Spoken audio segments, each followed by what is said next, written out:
series. Today we'll be covering kind of all of prelim English, all the way from standard up to around advanced, getting into extension. And I'll tell you guys in a second that I have studied extension when I was at high school. So if you do have questions about extension as well, you can ask me. But today we'll kind of be covering overarchingly prelim English. So for those of you who may not have come to a ton notes lecture before, or maybe you've come and you're still not sure who we are, basically we exist to provide you guys, high school students and uni students, with free resources, really accessible resources, because we all have been at high school. We all know how hard it is to get really good, valuable resources for a low cost or no cost. A lot of the time, you have to pay like ridiculous amounts of money. So we've designed ourselves around providing you guys very low cost resources that will genuinely help you, because it's written by us and it's kind of everything's made by us, academics who did well in the HSC. So if it worked well for us, odds are it's going to work well for you as well. So some of the stuff that we can actually, or that we offer for you guys. So we have study notes that you can use. I definitely would recommend study notes for looking at different things that people have included in their study notes that maybe you're missing, and kind of taking from everyone's study notes to make your own. I wouldn't say to just kind of take someone's study notes and say, all right, these are mine now. I would say look at people's and see what you can borrow from theirs. That's really, really valuable because, oftentimes you'll miss certain things, or they'll give you unique ideas that you haven't thought of before. Or maybe you'll think, actually, I don't agree with that. And it'll give you a unique idea. So looking at different study notes is always a great idea, especially for English. We have these lectures, of course, as you guys know who are attending it today. We have our free lecture series, of course. We run these all throughout the year. So all the way up until you graduate year 12, we literally have like a before the HSC series. You'll be able to come to these lectures and recap some content, go through content for the first time. For those of you who came to my January prelim lecture series, in person or online, you would have known that we kind of did an intro to reading to write. So today though, we're going to be doing mostly revision and mostly skills work that will help you for all of all of year 11 and year 12 as you head into year 12 later on this year. Which sounds scary to say. Nonetheless, another thing we have is our discussions or our online forum. Now, I'm a big advocate for these forums personally because I use these forums a whole bunch when I was in year 11 and 12. What I would use it for is I would ask questions and see if anyone else could help me deconstruct this question, or if anyone else could give me any tips for this assignment or whatever. I would use it for stuff like that, but something that I really used it for is getting feedback on past paper responses that I did. So in English, the best way to improve, and you're going to hear me say this for 2 hours today, so you're going to just have to get used to it, but the best way to improve is practice writing, okay? And so something I would do is do practice writing, an intro, one body paragraph, full essay, whatever it was, and I would essentially post it online for past academics or my peers to give me feedback.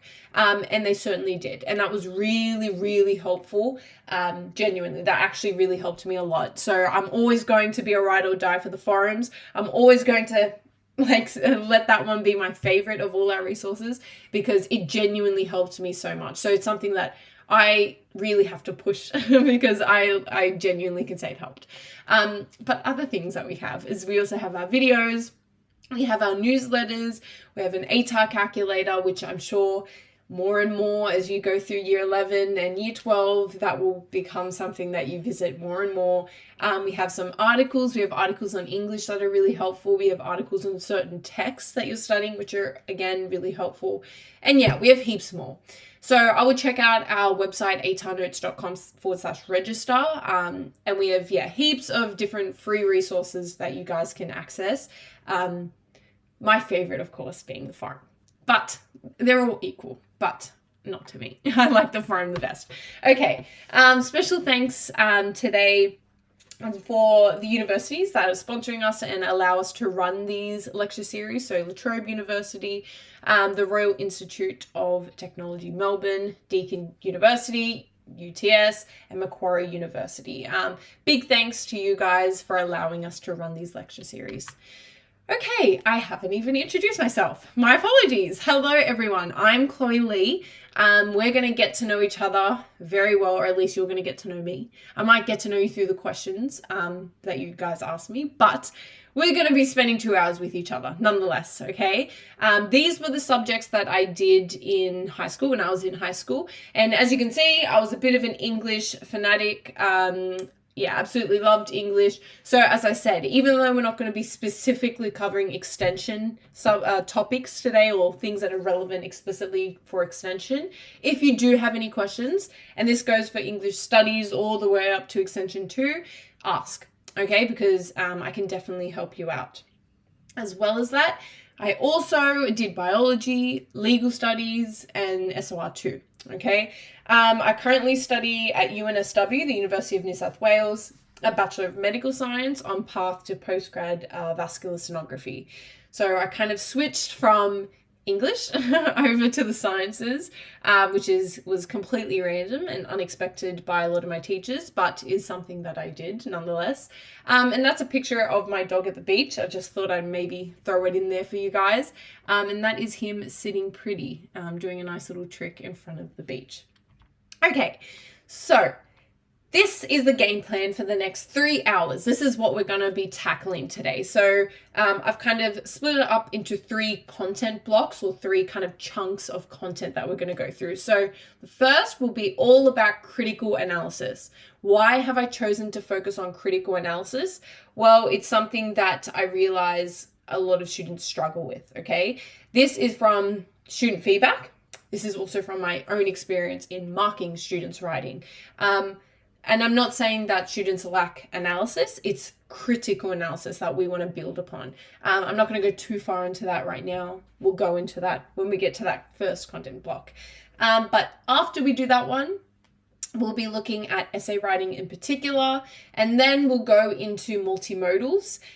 Because a lot of you guys will maybe have already done, but we'll be doing a multimodal throughout year 11.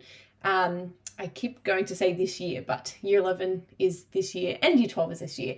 And year 12 in term 4, I guarantee that like 99.999% of you will be doing a multimodal. If you don't do it in term 1, you will likely do it in term 2 next year. So nonetheless, you will be doing a multimodal. Most of you will do it in term 4 this year. As your first year 12 assessment. I know scary year 12's already coming, but if not, you will be doing it next year nonetheless. So I thought going over it, giving you guys a really in-depth introduction to it, how to do well in it, would really kind of benefit you guys. All right, let's begin content block 1, which is all about critical analysis. So I've kind of like split it into sub points. So firstly, what is critical analysis? Part 1, reading your text, and part 2, writing analysis. So approaching HSC English, okay? I need you to know this. English is different from your other subjects. You can't get there through rote learning, okay? It's about understanding. Distinct from other subjects, and especially other essay writing subjects, you can't rote learn. It's not about memorization. It's about understanding and adapting, okay? Please don't underestimate that. I know you maybe have heard that before and you're told that. Take it from me. Really, really grapple with it. It's the only way you're really going to achieve well in HSC English, no matter if it's English Standard, Advanced, or Extension 2, okay?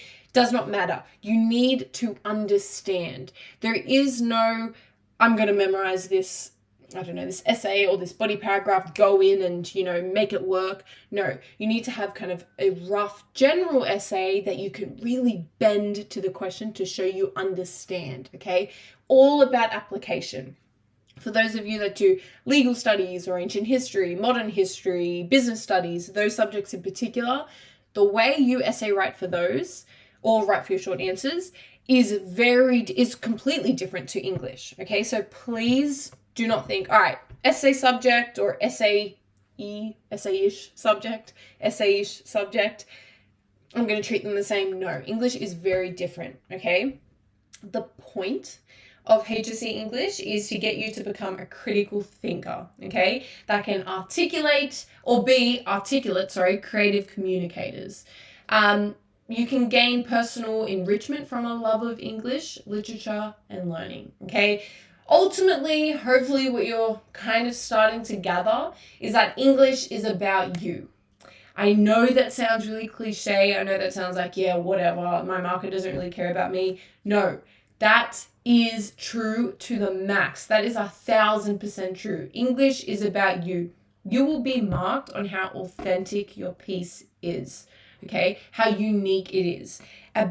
You'll be marked on this phrase here, your personal voice. We're going to get into that more in a few minutes, but I just want you to have a bit of a think about what a personal voice actually means. It's something that teachers throw around a lot, right? We need more personal voice. Your personal voice isn't strong enough. What does it actually mean though? What is a personal voice? So start to have a think about it as we go through this, so you can, so when we get to it, we kind of have some ideas floating around. Okay, putting that to the side for a second. Other things about English, HSC English, it's obviously compulsory, right? And because it's compulsory, we have to do well. Not only is it compulsory in the sense that you have to do it, it's compulsory in the sense that it will be 2 of the units that count, no matter what. So it's not like, oh, okay, I have 12 units. Oh, English will be the one that won't count. No, English has to count. So we have to give time and attention to it. One of the big misconceptions that I would like to kind of tackle today and all the time is this idea that by the time you do your first assessment for a topic, like reading to write, for example, you must be at a 20 out of 20 already. Of course, it's great to be at a 20 out of 20, and I commend people who got that in their first reading to write assessment or their first assessment of Year 12. But really, the point of Year 12 and Year 11 is that you will, of course, develop as you go along, right? That's why you're tested on the same stuff multiple times. We don't test you on the same stuff just for the fun of it and just because, by our last assessment, we can't be bothered to teach you anything else. Let's just reuse that. No, we're testing you to give you the opportunity to grow from the time you first did your assessment, okay? Why am I telling you this? So it changes your mindset, okay? So by the time that you get to Year 12, you're starting to see your assessment as not just something that needs to be checked off a list, but as a growth opportunity. So when you're given your feedback, you're actually asking your teacher, okay, sir, miss, whoever, what does this actually mean? Can we meet? Can we talk about this, okay? This is definitely the case for Year 11, okay, because you'll have your prelims in term 3 and you'll be reassessed on reading to write and all your other units of work, but it's particularly the case for Year 12. So use this learning in Year 11, okay, but also really use it in Year 12. So let Year 11 be the year where you really start to understand the importance of developing your skills all throughout the year for a certain unit. That once you pass the unit, it's not just done forever. Because obviously in Year 12, once you do the common module in Year 12, it's not like it's gone forever like it was in Year 10 or Year 8 or whatever. It's going to come up again in your, trials. You're in your trials and in your HSC, okay? So you need to transition into, I need to keep developing this. It's really hard to do that, and it becomes really tiring and, I'm not going to lie, boring, sometimes frustrating, because you can feel like I just have to keep doing this and I feel like I'm getting nowhere, but you still need to do it. Okay? All right. Tangent over. But I believe that was a very important thing to say. Apart from that, though, you will be consumers of media for your whole lives, okay? So the point of HSC English is to get you to deconstruct what you see in the world around you and what you're presented with. Does this mean that the markers want you to be sitting at the movies watching I don't know, the new Spider-Man movie, and you're sitting there and going, oh, Peter Parker actually used this kind of color there, and this meant that. No, okay, I know it might feel like that sometimes, but no. What this really helps you with English skills is when you're presented with propaganda, for example, or maybe the media is presenting something in a really particular way and you're able to see straight through it and say, or start to question things, say, okay, that's really kind of clickbaity, that's a really big sensationalized title, and you can start to question it, okay? Believe it or not, English helps you with that.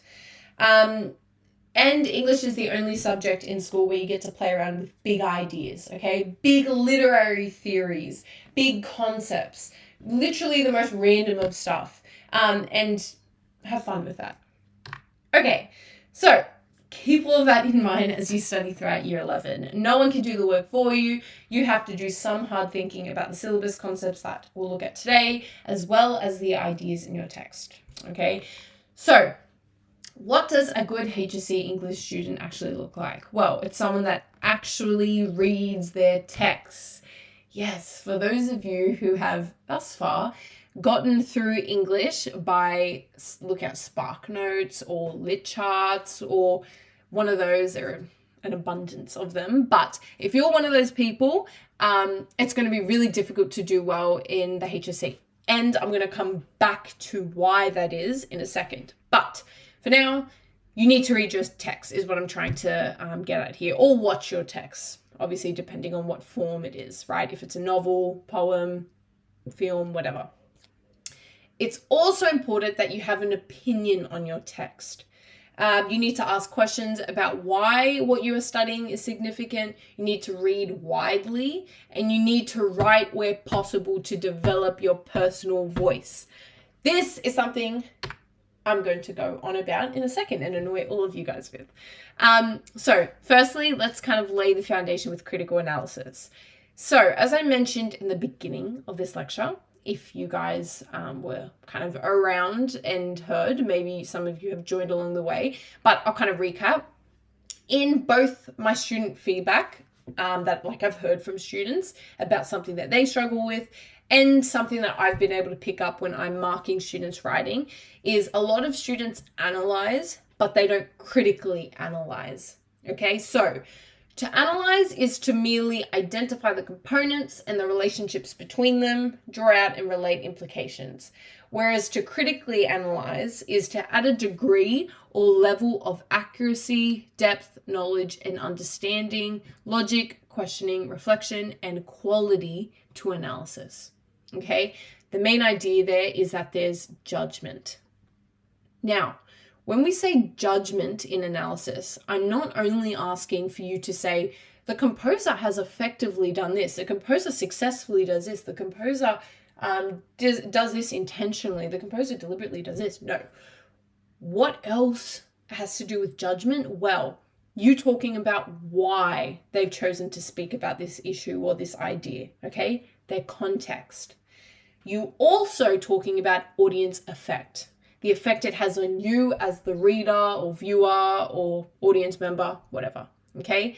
That's also a part of judgment because you're justifying your argument. You're saying, well, this is my argument that they're saying this, and this is how I know that this is actually being achieved because they were intending to do this in terms of their context. They were inspired to do it and intended to do it, and they're actually doing it because the audience effect has been achieved.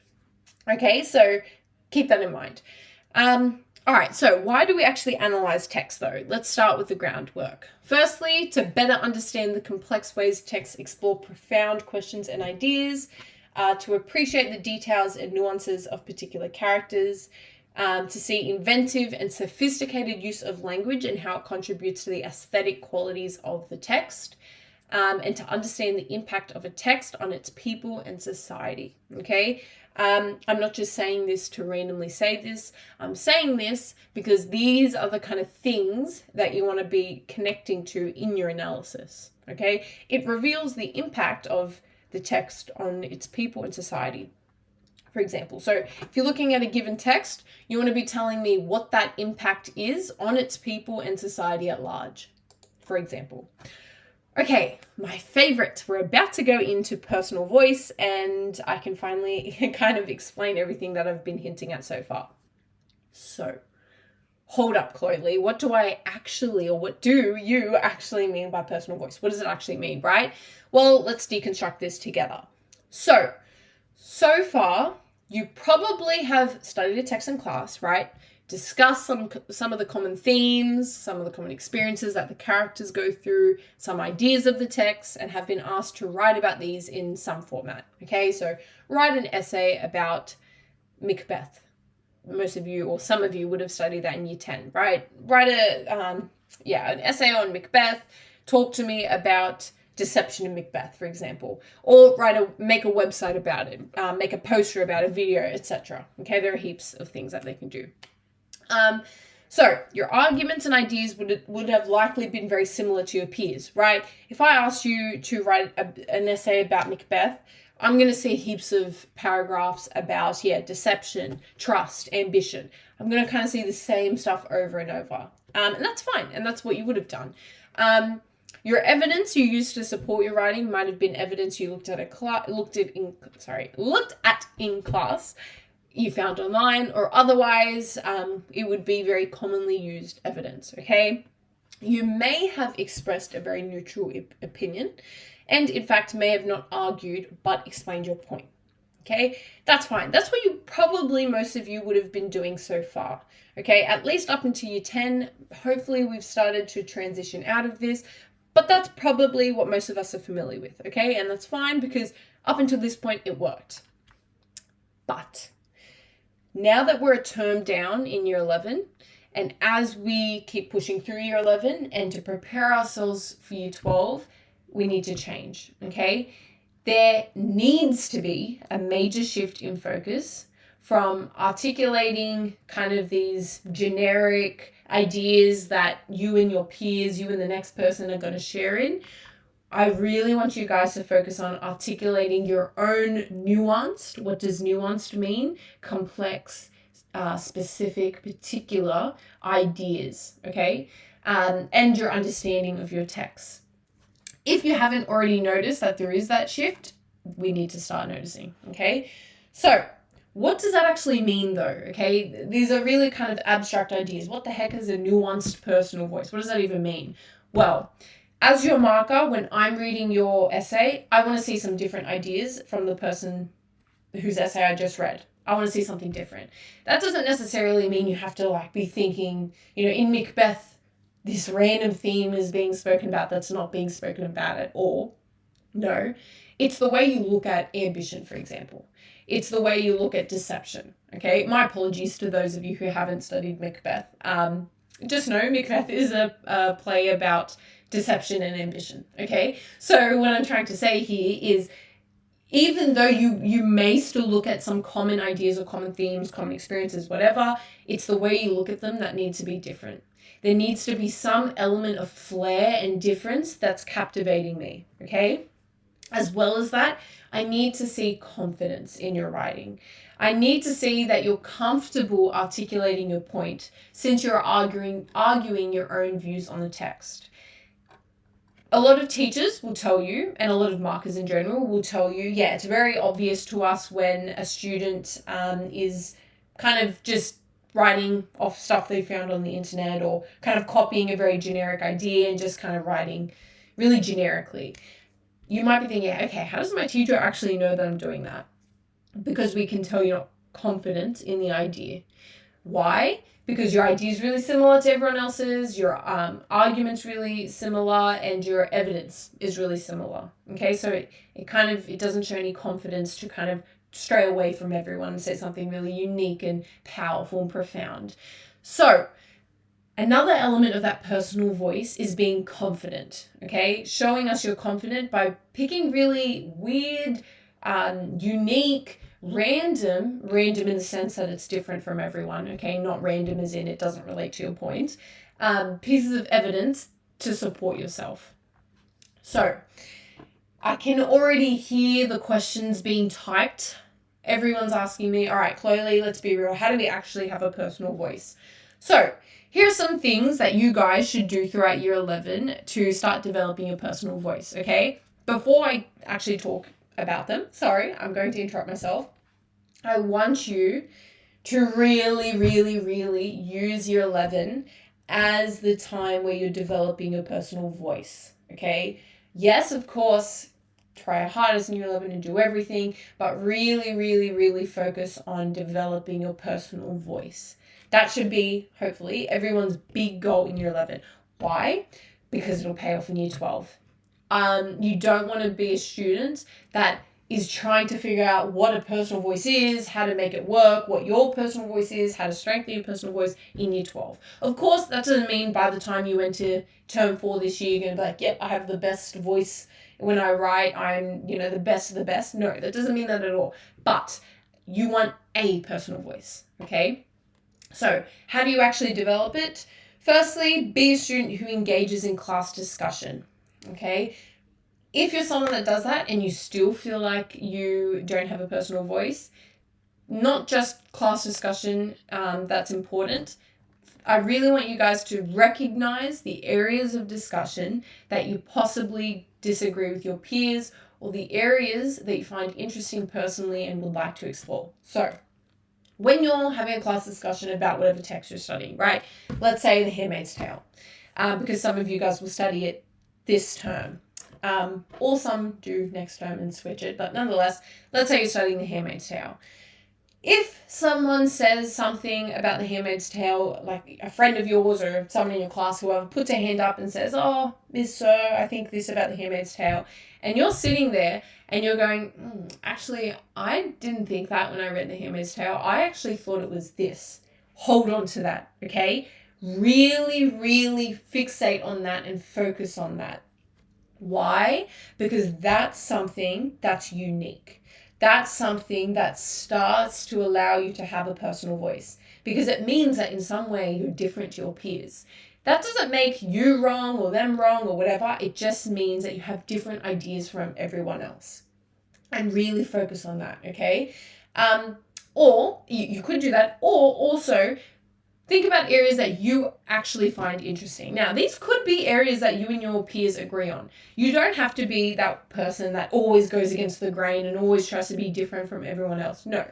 If you think that, okay, I actually really like this idea, it might be a little bit generic and a lot of people are covering it, but I genuinely find this interesting, that's fine as well. What will make you different is your confidence and the way you're arguing it, okay? Because if you've actually read your text and studied your text, the way you argue it is going to be tied to your personal interpretation. So your personal voice is going to come directly out of that. Okay. Visit websites like JSTOR, Google Scholar, academia.edu, etc., and read scholars and literary critics who have discussed certain topics in your text. This is something that I definitely used this technique in high school to help me develop my own personal voice. So, a literary scholar, for those of you who maybe aren't familiar with the phrase, or a literary critic, those refer to people who it is their profession to study literature, break it down, kind of have arguments about what the meaning of a text is, why the composer wrote the way they did, what the actual audience effect that is intended is compared to what the actual audience effect is. They basically study text, if you can't tell. So if you're looking for some interesting ideas, think these people have to write their theses on text. So someone, I guarantee you, has wrote a thesis on your text. They needed to have unique ideas in order to write that thesis. So if you're looking for some unique ideas, they're going to have some. I cannot recommend this enough. Go to these websites, type in your text, type in maybe a theme or an idea related to your text that you're interested in, and see what they come up with. Because I guarantee you will find at least something that will help you. And also they use evidence, right? They use quotes from your text to support what they're saying. So you can kind of take from their evidence as well, which is really helpful. Okay. Also, go through websites like SparkNotes, CliffNotes, LitCharts, as I said, That's all I can think of at the moment. And read their pages on your texts, okay? That's probably shocking because you've probably never been told to actually go to those websites and use them. And a lot of teachers are like, don't use them. Why I'm saying to do that is kind of similar to what I said with the class discussion. Go through those websites because they kind of break down like the common themes in your text, right? Go through them and say, all right, yep. I disagree with what they said about this. I disagree with what they said about this. I disagree with what they said about this. And again, just like I said for that class discussion point, hold on to that and flesh those out and let them become whole arguments.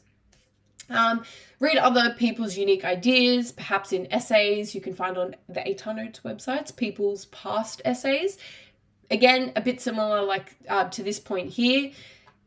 Other past students or other peers of yours have written essays on your very text. So it's always a good idea to go suss out what other people have written about your text and see if you can borrow those same ideas. Okay, so it's always good to know what you need to do as a student.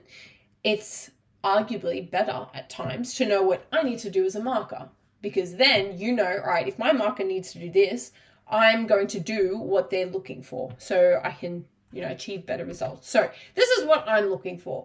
I'm telling you this so you know to do it.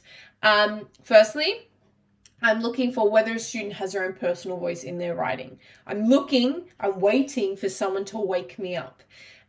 Because as I said, a lot of the time I'm presented with the same kind of essay over and over on a text, especially when you look at the same text for years and years. You get really accustomed to looking at the same arguments over and over. And that will be the same case with your teachers and certainly the same case with your HSC markers. So over time, I'm kind of just silently pleading for someone to wake me up. So when I do have someone that's really unique and different, I'm woken up, right? And I'm looking for that. And immediately, I'm really eager to keep reading. Secondly, I'm also looking for how clearly and effectively this personal voice is argued. Now, please don't mistake personal voice as I'm just going to go out and disagree with everything that anyone has ever said about this text, even if it's the most clear thing. For example, not that anyone studies The Lion King, but I'm sure it's something that we're all familiar with. Don't try to argue that The Lion King doesn't talk about family.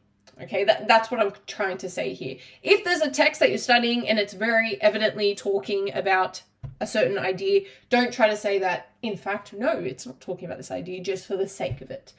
Do see where you have your own unique ideas and you disagree with people, but don't disagree just for the sake of disagreeing. That will hinder your personal voice. You won't be displaying any confidence in your writing. Okay, so what do those two criterion look like? Firstly, using distinct and unique evidence to support your view.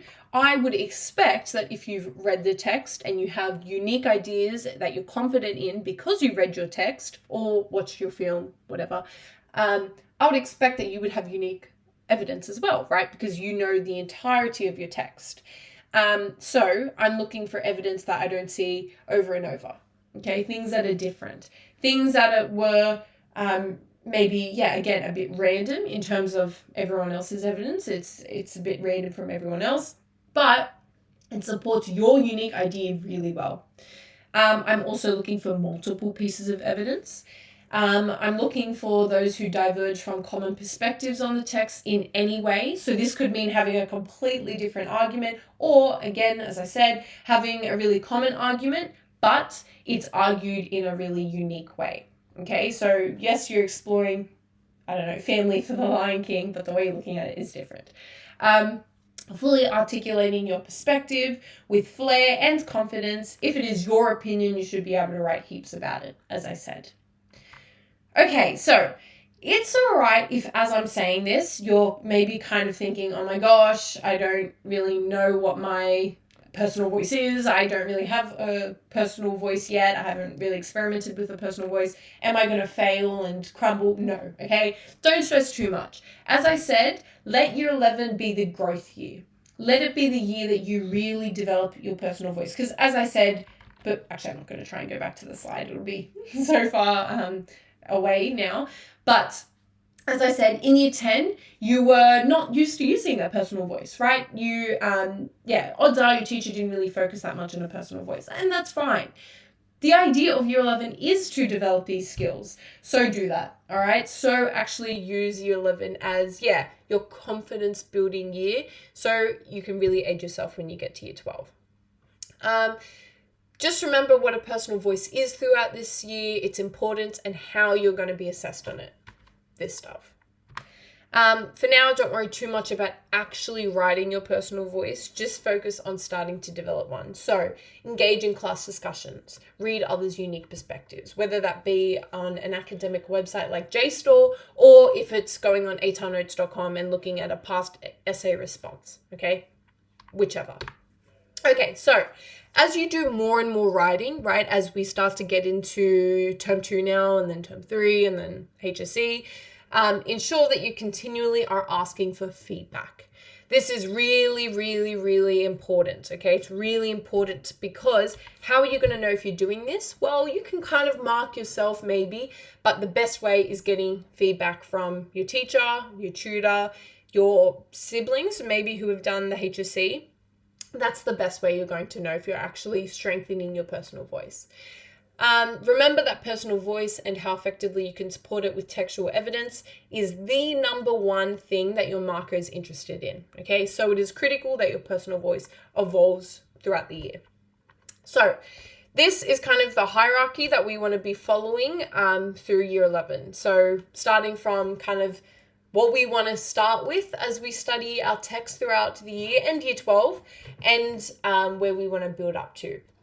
Now, I will quickly say the reason why I'm bringing up year 12 so much is because I want to, as I keep saying, I want you guys to use this year to propel you into year 12, so that when you get to year 12, we're not worried or anxious or, oh my gosh, we're behind. We know what we need to do. We have those skills developed and you can do it.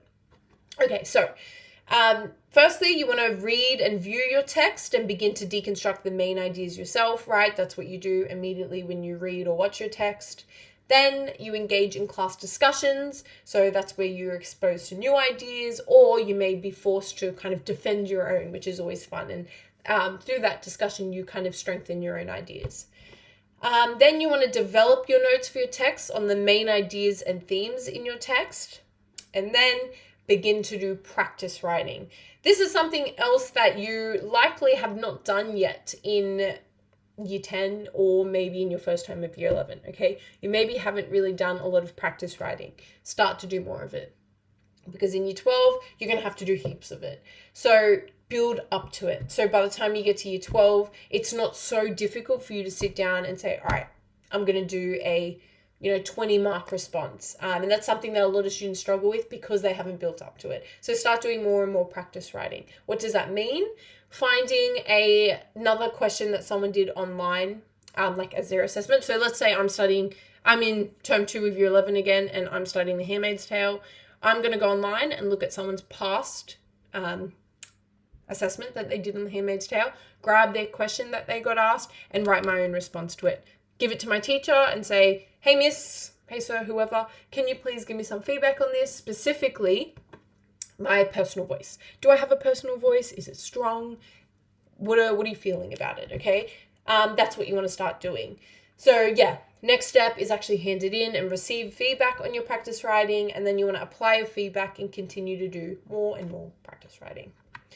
Okay, so jumping back to critical analysis, okay? I know we might be thinking, hold on, Chloe, why are we talking about this now? We're talking about personal voice. Why did I just randomly chuck personal voice in there? Well, with purpose, of course.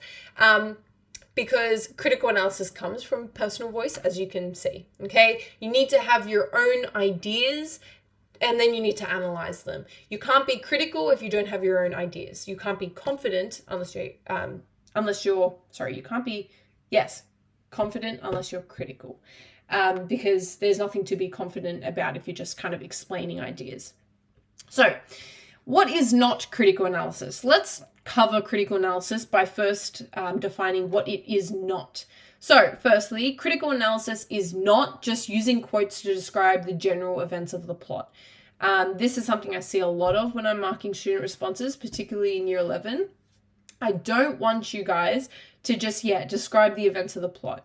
So, something like, this is what is really common in a lot of essays, something like this. It was somehow slightly frightening, like the gambling of tiger cubs, which will soon grow up into man-eaters. Here, Winston uses a simile to show how the parsons are afraid of their own children, turning them into the ministry of love. There is no analysis there.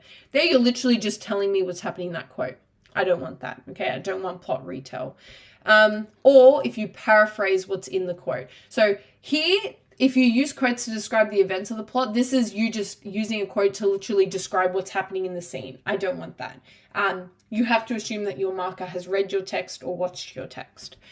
Paraphrasing the quote is a bit similar, but instead of you telling me what's going on in the scene, it's where students retell what just happened in that quote. So for example, she had the oddest sense of being herself, invisible, unseen, unknown. This being Mrs. Dalloway, not even Clarissa anymore. This being Mrs. Richard Dalloway.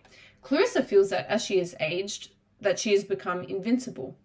Youth is behind her, and now she is only known as the wife to Richard Dalloway and not as Clarissa. You've literally just retold me what's in that quote, okay? These are things we do not want. We do not want. There is no analysis there. You haven't drawn out the techniques, told me about the effect of the technique on me or the audience. Haven't done any of that. You've literally just described the events of the plot or just paraphrased the plot, okay? I don't mean you directly, just this student, this imaginary student who wrote these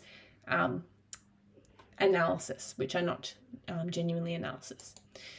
Okay, what else is not critical analysis? So we spoke about using quotes to describe events of the plot or paraphrasing the quotes. Other things are pointing out techniques but not actually talking about how they develop the meaning of the text. So we'll talk about this a lot in a second, but something that I see so much of is students saying, through the use of a metaphor, and then they'll insert the quote, and then say the overall idea that's captured in the quote. So through the use of a metaphor, the composer shows us this and this about grief, for example. We do not want that. We do not want that. If you're telling me that like the composer has used a metaphor, okay, talk to me about what is actually being metaphorically referenced. What is being compared to what? What does that actually say about the character or the setting or the plot? You can't just say through the use of this technique, this is being done. Through the use of this technique, the composer is comparing this to this, which portrays these certain characteristics about the protagonist, for example. Okay, but we'll talk about that more in a second if that's not making complete sense right now. Other things which is not critical analysis, asserting why the quote makes an important thematic point without including techniques. Hopefully we know that we need to include techniques all throughout our analysis, but still shockingly, unfortunately, I still see people use evidence without techniques, which is crazy. We need techniques when we're analyzing.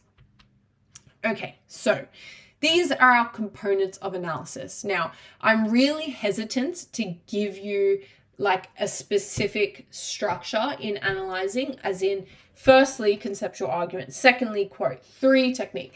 Why? Because HSC markers every year in their feedback, they're always saying that students' writing feels too blocky. And this is important. It's important to be aware of this right now because, again, it's one of those skills you can use year 11 to develop. So what am I actually referring to when I say blocky? A lot of us use peel, teal, steel, star, a lot of those kind of paragraph structure type thingies. And your markers know what those are. So your markers can tell when it's point, explain, evidence, link, okay? It's very blocky is what they're kind of meaning when they say that, right? It's like distinct. It's like, okay, the student now knows their point's over, time to go into your evidence or your elaboration.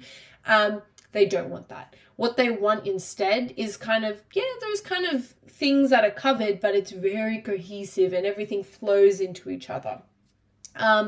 And so that's why I'm a bit hesitant to say that this is kind of like, a rigid structure that you must follow. Really, it's things that need to be covered in your analysis. So when you're introducing a quote, these are the things that you need to cover. Does not mean necessarily that you follow it like a structure, more like a guideline or framework, okay? So, I don't know if I went over it, but just to go through these things that we need to include, you need to have your conceptual argument, your quote, your technique, the effect of the technique, and the effect on the audience. Those are two different things, and we'll look at that in a second. And how does this develop or affirm or complicate or rebut your conceptual argument, which is your linking sentence. Okay, for extra spice, you need your context and audience impact. Now, these are the things that I was talking about when I mentioned what actually helps you have critical analysis. Talking about why your composer was inspired to say the things that they did and what audience effect that has. So, good analysis should reflect your own opinion on the meanings of the text using quotes and techniques to flesh out the details of your interpretation. Yes, okay? This is what I was talking about with your own personal voice. You need to have your own opinion and you need to support it with quotes and evidence. So, moving on to part 2 now, where we're looking at actually reading your text. So, this is what you need to be doing when you are first kind of exposing yourself to your HSC, I say HSC is in year 11 and 12, but I guess I'll say prelim text. Firstly, you want to read the text for the first time, okay, or watch it for the first time. I'm going to say that every time because every year I get comments that say, what if my text is a movie? Read or watch your text, okay, for the first time. Not passively, and so by that I mean not like, I'm on my phone scrolling TikTok, looking at the latest tea while, the movie's in the background and I'm kind of just listening. No, actually read it, watch it, and kind of make key notes or passages to analyze later. Brainstorm key ideas as you're reading it. Note the formal features, so the macro techniques, right? The structural elements of the text. And analyze any extremely obvious or recurring themes. Something that I would recommend, and something I still do, a habit I still have when I read text, and I can prove this to you guys, is I have a bunch of these different tabs. And so, why am I showing you this? Well, something that I did in year 11 and year 12 when I was reading a text is I had a certain tab as a certain color. And at the beginning of my text, like on the front page, let's say I was reading a novel, I would put context equals pink. Ideas relating to this theme is kind of like a minty green. More of a fluoro green relates to ideas about this theme. And then ideas about this theme is orange. And then as I would go through, I would, every time I see something that I could talk about for context, put down the pink. Anytime I would see something about the particular theme that I identified in the beginning, I put down this. Why? One, because it's not that hard to do that, but it will especially help you later on when you're actually starting to develop your arguments. You can go through, flick at pink. Oh, yep, that was talking about context. Oh, okay, I can use it for this argument. All right, I need evidence for this argument. Let me flick through. Oh, yep, there's that mint green. All right, I'm going to use it. I know that was a little bit random, but it was something that I can definitely say helped me, and that's what you want to be doing. Something like that, okay? I'm not saying go out and buy some like little post-it notes, but a version of that is something that you want to have. Okay, the second time that you revisit your text, you want to look at key sections to find more quotes and start to analyze, okay? So if you're someone that wants to follow a kind of similar method to what I just showed you, after you read your text and you've went and annotated with all those little tabs, I would go back to those tabs and start to maybe jot down the like quotes on a page and start to jot down, all right, what might the composer actually have been trying to say when they said this? What was the intended effect and what is the actual audience effect? So that's what I mean by revisit. Then I would read it a second time to find the most significant quotes and passages that you missed out on the first read. So that will most likely be during class discussion. Oftentimes your teacher will give you a certain like passage and we'll say, all right, let's discuss this. And that will likely maybe be something that you haven't focused on. Maybe you have, but I can guarantee you'll look at some stuff that you haven't looked at on your own, and it will kind of expose you to new ideas that you can use to form arguments. Okay, this is something that I need everyone to listen up for, because this is, without a doubt, another big area. This, personal voice, these are two big areas that I have to give feedback on all the time, okay? And this I need you guys to listen to, because form is always not spoken about at all, or accidentally spoken about in terms of language. Form and language is not the same, or are not the same thing, okay? When we talk about your literary devices, that is one thing, but when we say form, that is not referring to those, okay? They're different, they're distinct. So let's look at the Oxford Dictionary of Form. So it says, it's a critical term, okay, critical analysis, critical term, we love that, with a confusing variety of meanings. It can refer to genre, or an established pattern of poetic devices, or, more abstractly, to the structure or unifying principle of design in a given work. When speaking of a form's formal properties, critics usually refer to its structural design and patterning. So, we can consider textual form to the broader structure containing language features. It is not literary devices. The best way I can explain this, and I've explained this in earlier lectures as well, so some of you guys who maybe have attended my lectures before are familiar with this, but literary techniques are micro techniques. Form is macro techniques, or form are macro techniques.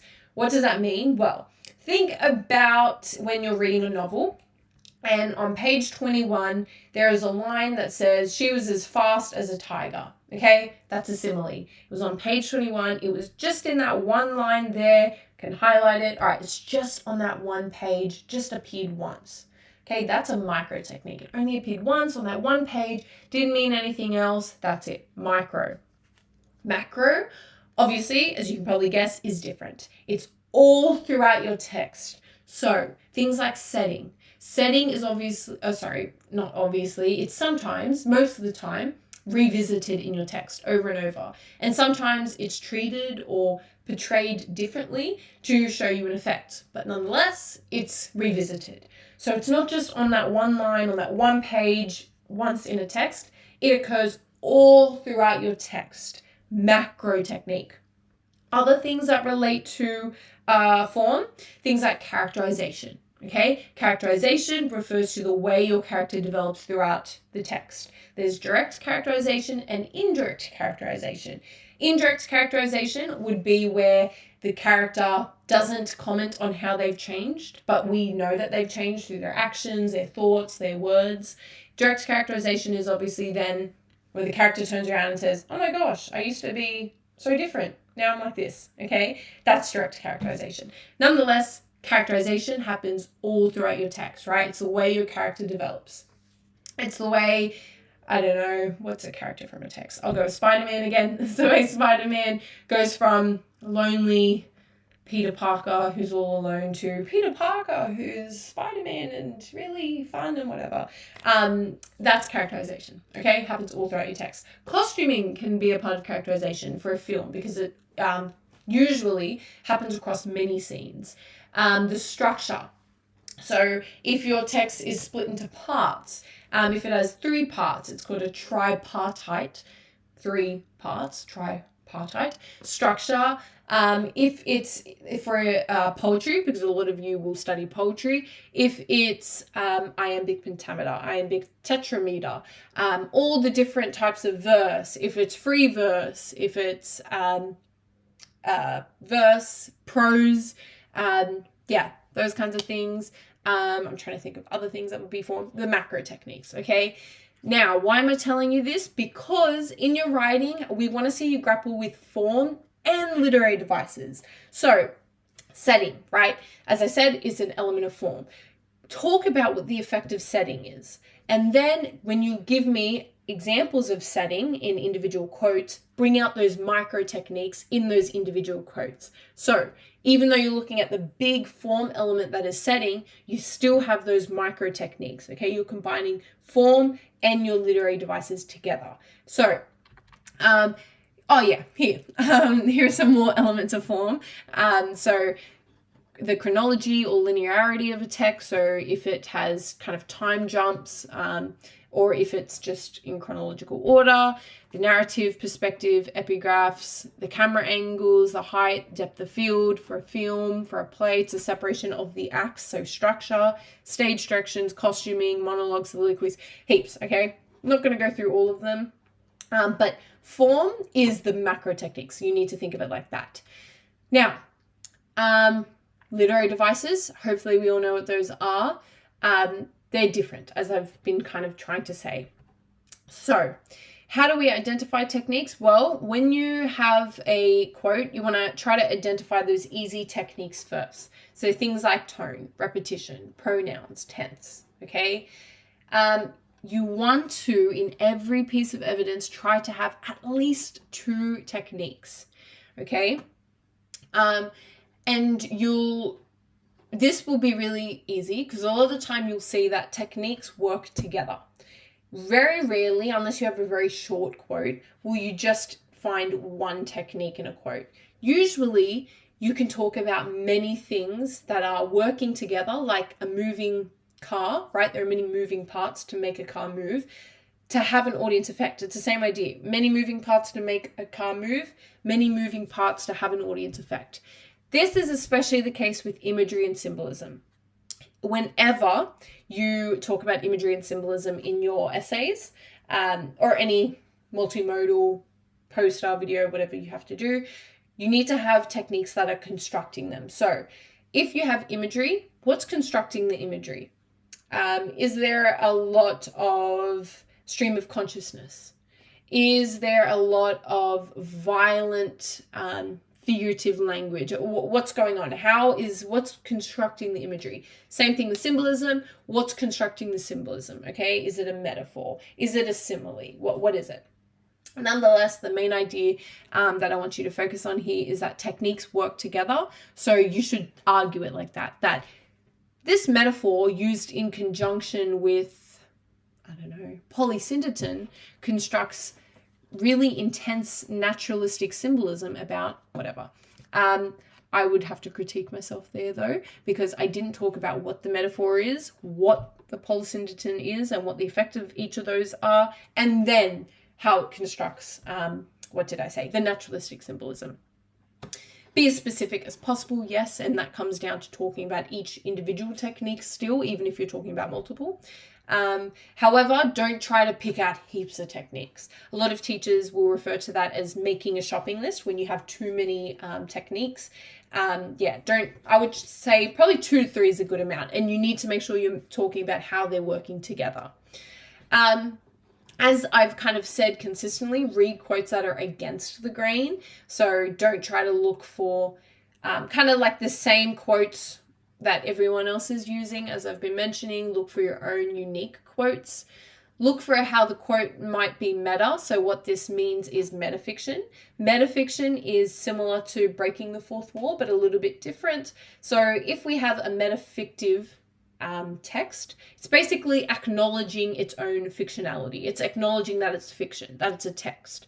So if any of you have seen Deadpool, I haven't actually seen Deadpool, but I've seen like videos of where Ryan Reynolds' Deadpool character turns to the camera and will literally say something to the audience and kind of like breaks the fourth wall of the stage, right? That's where that idea comes from.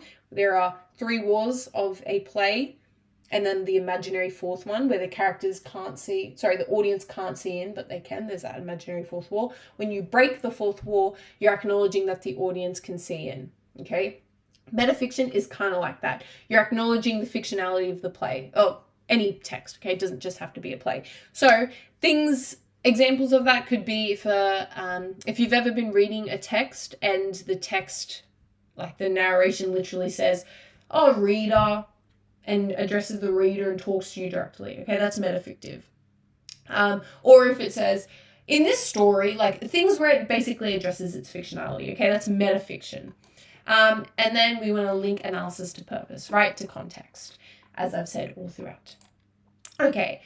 Analyze using form as well and identify self-reflexivity, aka getting better, as I said. Okay, so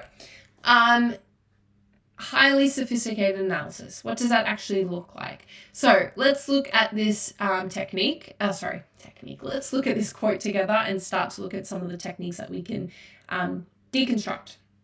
So this is an extract from Charles Dickens' Great Expectations that some of you will study in Year 12 for Module B. As I passed the church, I felt a sublime compassion for the poor creatures where were destined to go there. Sorry, let me try that again.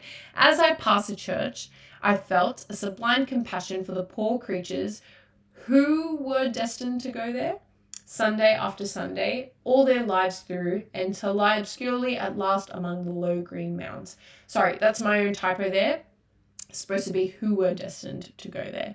All right, so we have the repetition of Sunday, okay, Sunday after Sunday, which creates a sense of monotony and futility of lower class routines, okay, that roboticness. So it's talking down on lower class, people of the lower status.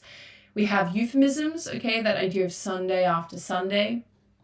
We have a condescending tone, which is another technique because we can see that obviously we're kind of, this persona is talking down on the lower class. And we have the ironically juxtaposed symbol of virtue in the church with the way this person is talking down of the church. Okay, so there's some juxtaposition between the persona and the ideas of the persona, or the ideas that the persona is conveying, and the virtue that the church is representing. So there we've identified multiple techniques. Okay, then you want to start looking for more difficult techniques. So these are some difficult techniques or different techniques, at least. Something that I can recommend, something that I did when I was in year 11 and 12 is I would look up literary glossary. And literally, I think Matrix Education has a literary glossary. There are some other ones. There are plenty of places that have literary techniques glossary. That's what I mean, literary techniques glossary. I would look it up, download it, and go through. It's literally just like a glossary of all these different literary techniques. Go through and highlight, whether it be on your laptop, computer, iPad, whatever, or even on paper, highlight all the ones that you don't know. Look at what they are. Look at some examples, look at their definitions, and try to expose yourself to as many different techniques as you can. Why? Because the ones that you know really well, everyone else knows really well. So part of having a personal voice and being sophisticated in your critical analysis is having different, difficult, and sophisticated techniques. Okay, so let's look at these two extracts from Robert Browning's poems, another poet that some of you guys might look at in the next 2 years. So that's my last Duchess painted on the wall, looking as if she were alive. I call that piece a wonder now. Frau Pandolf's hands worked busily a day, and there she stands. Wilt please you sit and look at her, I said. Okay, sorry for the constant mess ups as I'm reading that, but we've extracted some irony, okay, of her being painted on the wall, obviously dead, okay. For those of you who have studied this, maybe for reading to write, some of you may have, you would know that the last Duchess is dead in the poem, yet he describes her as alive, and there's some irony to that. Not to get too into it, but basically this woman has power over him even after she's died, okay? So it's ironic that he's killed her. Spoiler alert, he does kill her. I'm sorry if any of you were planning on reading that poem, but he does kill her, and some irony that she still has power over him. The synecdoche of Frau Pandolf, who's the artist, and the hands painting her, okay, synecdoche because it's not happening at the moment, but it's a reference to kind of something that happened before. We have a rhetorical question here. Let's also read this poem. So, let us go then, you and I, when the evening is spread out against the sky. Like a patient etherized upon a table, let us go through certain half-deserted streets. The muttering retreats. of restless nights in one-night cheap hotels and sawdust restaurants with oyster shells. Streets that follow like a tedious argument of insidious intent. Okay, so earlier we have the juxtaposition of romantic imagery with modernist imagery. So evening is spread out against the sky is a really romantic point of view. Not romantic in the sense of like lovey-dovey, two characters who fall in love. Romantic in the sense of an appreciation for nature, an appreciation for the imagination, okay? We can see that appreciation for nature in that quote. And modernist because there's that idea of modern society being really fragmented and destroyed and isolated. And then we have, where is that simile? Streets that follow like a tedious argument, okay? Simile connecting opposites of intellect and real experience, okay? So the streets that follow as this person's walking through the streets, that's that real experience. And then like a tedious argument, that's that intellect, okay? Do you need to know any of this for these specific poems? Maybe, if you're someone that's studying these poems. But that's not the point of this. The point of this is kind of to start looking at these more sophisticated techniques, okay? Looking for them, how do we use them? Notice how for every technique, I didn't just say, yep, rhetorical question, all right, yep, there's juxtaposition. I went in after and I kind of explained how that technique is actually being used. Okay, there's a rhetorical question, what does that actually mean? Okay, yeah, okay. Form now. So those were looking at literary techniques. Let's look at how you would analyze form. So we have the epigraph and biblical allusion of the beginning of this other Robert Browning poem. You could talk about the effect of that. I haven't studied this poem in particular, so I'm not sure what that would mean. So unfortunately, I can't cover that. But that's one element of form. We have the free indirect discourse that shows that this is not an impartial observer. This person that is, okay, I'm not sure what this person is talking about. We also have square brackets that you can see, which is characteristic of stage directions, okay? Which creates intertextuality with the tempest, which from what I do know about this poem, it's responding to the tempest, which is another text that you might study in year 12. Okay, and then here are some more formal elements of this visual, okay? So really the point here is that form and literary techniques must come together in your critical analysis to have sophisticated analysis. All right, so that idea about metafiction that I was talking about, where the author or protagonist or character addresses their own fictionality, you need to really look at how does the author reflect on the nature of language. Okay, so do they subvert traditions and conventions? If you have a composer who is focused on one moment in time, or one genre, they belong to one genre or one era. So if they make a lot of realist literature, are they using a lot of realist conventions that a lot of other realist composers used, or do they subvert it? Are there a lot of fourth wall breaks, as I was talking about, where the character literally would directly talk to the author, or the narrative voice would directly talk to the audience, not the author. Is there authorial intrusion? And that's essentially where the author literally inserts their own voice and their own ideas into the piece. And is it self-referential? Okay, so it discusses its own writing or language or fictionality. All right, so that's reading the text done, okay? I know that felt like a lot, but let's finally move on to part 2, which is writing analysis. Okay, so as we've kind of started to hint at, we looked at how language and form must come together in your critical analysis. Now let's bring in the other element, which is your concepts, okay? Your argument. In your argument, you obviously talk about your argument, and then you can talk about how form is used to help convey that argument. And then when you use your individual pieces of evidence, that's your language. So here is where your personal interpretation is. Why? Because you need to use all 3 elements to have your own personal interpretation. So For concepts, things that you could be exploring is how your text navigates through binaries, how it contends with human fallibility, how it probes universal truths for their value, how it encapsulates a time period, or how it reveals how human experience is constructed by power.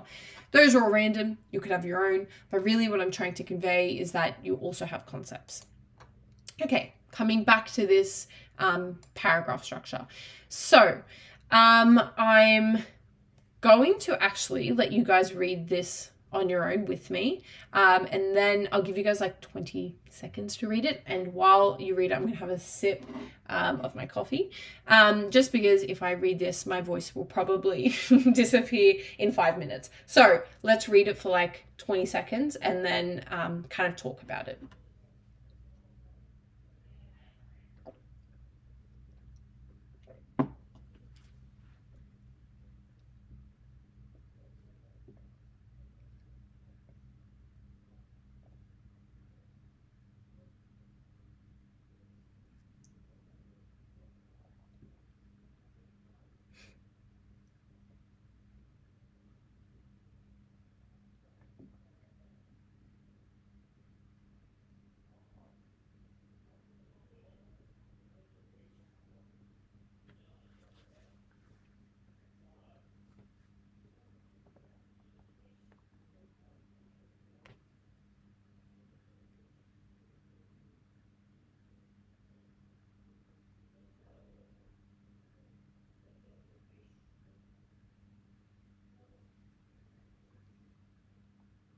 Okay, hopefully that's enough time. I'm sorry if you didn't get to finish. But what I want to look at here is this idea, how we see concept, language, and form overlap. Okay, so we have this idea of powerful racial narratives and how it leads to Othello's deterioration. Okay, I'm sorry if you guys haven't read the play Othello yet. Some of you might, some of you won't. The idea here isn't to get you guys to teach you guys about Othello. We're looking at the structure, so don't worry nonetheless. So we have, as I said, this idea of how powerful racial narratives affect the protagonist, Othello, okay? And how it's illustrated in the form, the change in speech, okay, aka rhetoric. Rhetoric, what is rhetoric? That's a common question I get asked. Rhetoric is how a protagonist, how any character talks. So, are they talking really noble and blah, blah, blah, blah, blah, blah, or are they talking really timid and shy? And that's rhetoric, okay? The way that the speech or the dialogue is presented. Obviously, that's really important in films and plays. Why? Because those are two forms. Forms as in the type of text they are, not as in the macro techniques. Those are two forms that are presented, okay? They are performed. Whereas a novel is read. It's not performed to you in the same way that a play or a film is. So rhetoric, you can't really talk about novels, but in a film and a play, like Othello, you would really want to talk about it. So, and rhetoric is a part, the changes in rhetoric throughout the play obviously is all throughout, so that's a part of form. So this student has brought in form and then spoken about how it changes. So which at the beginning of the play is refined and resonates with images and metaphors, and then talks about literary techniques. Okay, so has basically done this, has spoken about concept, form, and now techniques, and then techniques again, and then we're talking about his later rhetoric, okay? The development of his rhetoric, so form. And we're using that to prove our argument, okay? This is what I'm talking about. This is what I want to see. See how there's a level of sophistication here? It's distinct from just, this is the idea, this is my evidence, this is technique, this is more evidence for that, this is more evidence for that. We're developing our ideas. We're talking about how form is changing. This is what we want. Okay. I think we have one more. Yeah. All right. Let's read this one as well and talk about it. We won't read that one. But let's read this one. I'll give you guys another minute to read it because this one's shorter. And then we'll talk about it.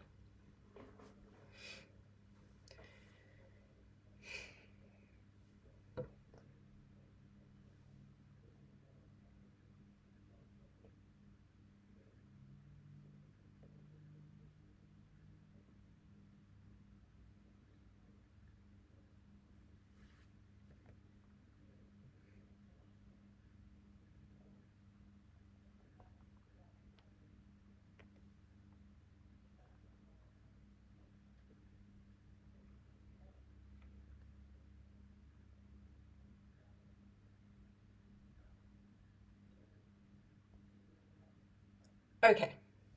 All right. So, as you can probably guess, the same thing's happening here, right? We have this personal interpretation of this student falling here. We have the concept, okay? This concept of, where is it? They explicitly say chaos and confinement, okay? And freedom, okay? The tension between these two. Is form brought in? Yeah. Physical space, right? Setting. Setting is used. Specifically the setting of the airport and what the airport represents. Okay, so the ideas and the symbolism of the airport. Oh my gosh. Sorry. And then, of course, we have some literary techniques as well. So we have, where is it? Symbolism or symbolic. Okay, I'm not sure if there are any others here, but we do have some literary techniques. And I apologize if I'm not picking up on them right now. Nonetheless, some literary techniques, right? And as well as that, we also have the narrative technique of this rags to riches arc, okay, or narrative, which is another element of form. So as you can see, our analysis is falling there. Now, a nice little other thing that this student has done is spoken about modernity. Okay, so the era that this composer comes from and modernist values that are being conveyed. Now, I'm not going to go into what modernity is, or like different literary eras or literary movements or literary theories, but I would say, particularly if you're in English Advanced, certainly if you're in English Extension 1, and most certainly if you're in English Extension 2 next year, start to explore different literary theories and different eras of literature. So Romanticism, Modernism, Postmodernism, all different, realism, deconstructionist views, all those different things, and help or start to bring them into your writing, okay? That will deeply sophisticate your writing. Okay, we're not going to talk about this one as well, but it's another example. If you do want to download these slides, you should be able to download them below and you can have a read through of this. Otherwise, you can screenshot. Okay. All right. So as I said, you don't want to list your techniques, okay? You don't want to list every single technique in a quote. Sometimes every single technique in a quote won't be beneficial. It won't actually do anything for your writing. Or for that individual argument. Some techniques will be stronger for some arguments than others. That's why in your notes table, you want to have different techniques all throughout. So that way you can, for each argument, say, all right, if I get asked about this question, I would use I'd use this piece of evidence for this argument, and then use these techniques which are best suited for this argument. Whereas for this argument, these techniques are best suited. Okay, other things that you do want to do, you want to select the most relevant technique and effect to your argument and or the most oppressive one, as I said. So for synecdoche, consider how it contributes to the tone, okay? However, if they contribute to the same effect, talk about both. This is what I was talking about before, right? Try to make your techniques come together like a working gears to create audience effect, just like how there are multiple parts of a car that allow a car to move. You want to use different techniques to point to different effects that occur in the same quote, okay? And be really conscious of how you can argue different techniques, as I said, to align with different arguments. Okay, so what does that actually mean? Well, instead of saying something like, so this is a quote from Sylvia Plath's poetry, who hopefully some of you guys look at Year 12. Some of you definitely will look at in Year 12. I say hopefully because I studied Sylvia Plath in Year 12 and I absolutely loved studying Sylvia Plath. So hopefully you guys get to as well. Maybe you won't though.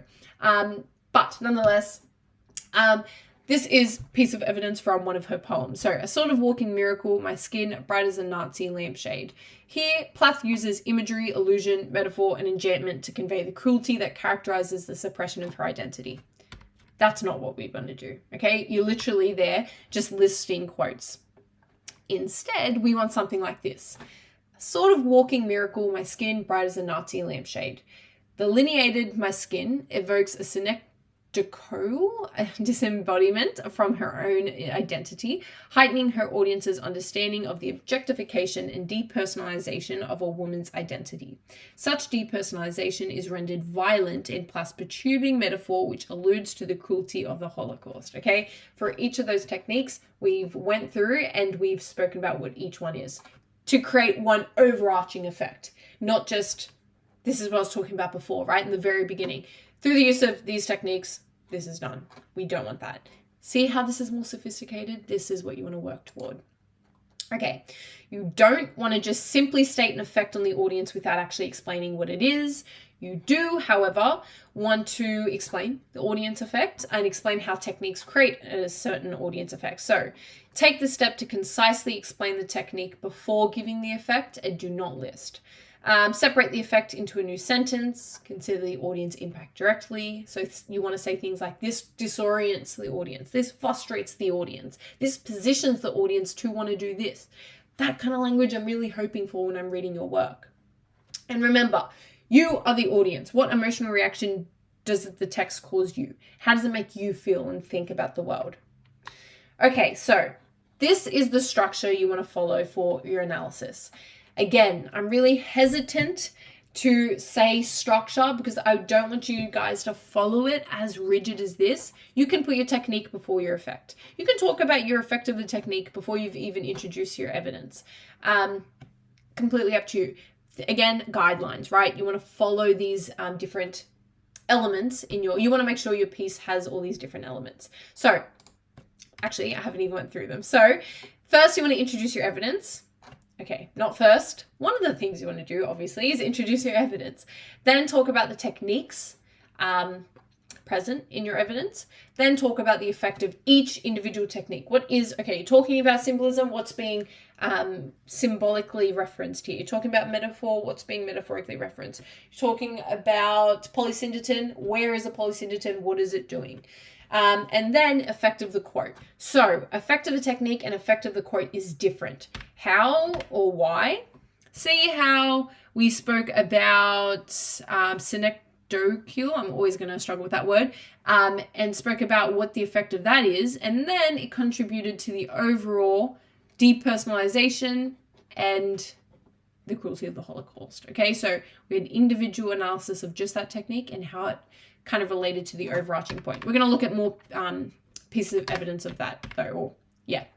Okay, then you want to relate to the big idea. What is the big idea? Your overarching argument of the paragraph. Okay, what you're trying to say all throughout your paragraph. So let's look at this sample analysis of an imaginary student, aka me. This is bad, okay? I'm going to critique myself here and say that this that I wrote was awful, but I did it intentionally, okay, to my defense. Nonetheless, let's have a read of this. So, this thing of darkness, I acknowledge mine. That is a quote from The Tempest, okay, a play that you might study. Through anastrophe, active voice, and a short, simple sentence structure, Shakespeare demonstrates how taking personal responsibility, in this case for Caliban's actions, forges a path for moral growth. So, again, this is doing what we don't want to do. Through these techniques, this is what we see, okay? We don't want that. The overall effect of the quote is correct, okay? There is the overall effect of the quote, but you didn't talk about what each individual technique here is doing. How do we achieve this through these techniques? Okay, the techniques are correct. There are, in fact, these three techniques in this quote, but what are each of them doing? So essentially, these two haven't actually been bridged. I don't know how from this we got to here. Instead, we want to do something like this. This thing of darkness, I acknowledge mine. Shakespeare's subtle use of anastrophe centers the first person pronoun, foregrounding Prospero's desire to take personal responsibility for Caliban's immorality. This effect is heightened by the use of active voice and a short, irrefutable sentence structure that color Prospero's tone with decisiveness. Thus, audiences may observe how personal responsibility leads to moral growth. So, can you see how we have went through and said, all right, what's the effect of this technique? What's the effect of this technique? it's okay that both of these techniques, the effect of both of these techniques were grouped together because they achieve the same effect. So if both of your techniques achieve the exact same effect, you can do that. That will often be the case for things like active voice and sentence structure. It's very rarely the case for things like metaphors. Similarly, you can't really group those things together. Usually it's more to do with structure that you can group together, or repetition. Nonetheless, we've spoken about the effect of each individual technique. Then we related it to this big overarching effect of the quote, okay? And audience effect. This is more what we want to do rather than this. And here is another example of that. So this is what I keep talking about, right? My personal pet peeve when I'm marking, things that I don't want to see. So things like, through the use of a metaphor in, her pain was a bullet lodging deeper and deeper into her soul, which is a quote from, do I have it there? No, sorry. It's a quote from some text that you may study in either year 11 or 12.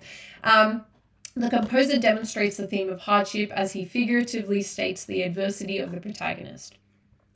States the adversity of the protagonist. I don't want to see that, okay? What is this metaphor? What's being metaphorically referenced? Okay, and you only have one technique there. I need more techniques. So instead of that, we want to work towards this. The composer's use of metaphor and repetition in her pain was a bullet lodging deeper and deeper into her soul personifies the adversity of the central protagonist and illustrates, how incessant the protagonist's trauma is. Okay, so three techniques there. This crafting is quite impactful in portraying the experience of hardship that the protagonist endures to readers, where they understand the power and suffering attributed to the protagonist's hardship. We've done all of that now, okay? That's what we want to work up to. You can now see the difference in sophistication between this kind of more band 4 response and this band 5, band 6 response. Don't stress if this is you right now. As I keep saying, use year 11 as the time to build off this skill. So this is a kind of minor thing. In your writing, when you're introducing a quote, you don't need to say things like, in the quote we can see, or this can be seen in the quote, this can be seen in, don't need to say that. Just literally insert the quote without any preamble before. So do, however, contextualize the quote with the concept you are trying to explain, okay? The best way to do this is use the quote to explain your ideas. So things like, Richard's character is contorted by a Machiavellian desire for power. Indeed, his opening soliloquy declares, now is the winter of our discontent. So you can see that I'm trying to talk about how Richard's character is contorted or distorted by a Machiavellian desire for power. Okay, so he's overly ambitious. And I'm proving that with our evidence. I'm not saying, indeed, in the quote, now is the winter. I'm using it almost, it's really cohesive. It's really implemented in there really nicely. So this will help combat that blockiness that a lot of HSC markers talk about. Having it in there really cohesively integrated very nicely. You should also contextualize who is speaking and where in the plot we are situated. This doesn't really mean saying that in Act 1 or Chapter 3 of the text. No. Just kind of tell us who says that quote and generally what's going on, but not plot retell, okay? Maybe in like the first half of the sentence, just kind of ground me.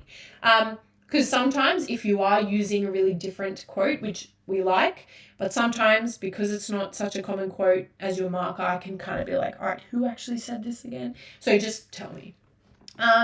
Here are some introductory phrases you can have in your writing to better integrate your quotes without saying within the quote, or this can be seen in this quote.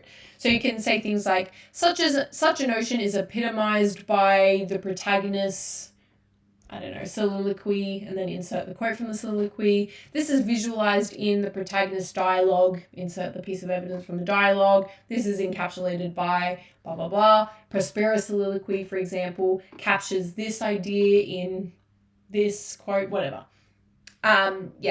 Really the idea here is just use different ways of integrating the quotes so it's more cohesive and less blocky.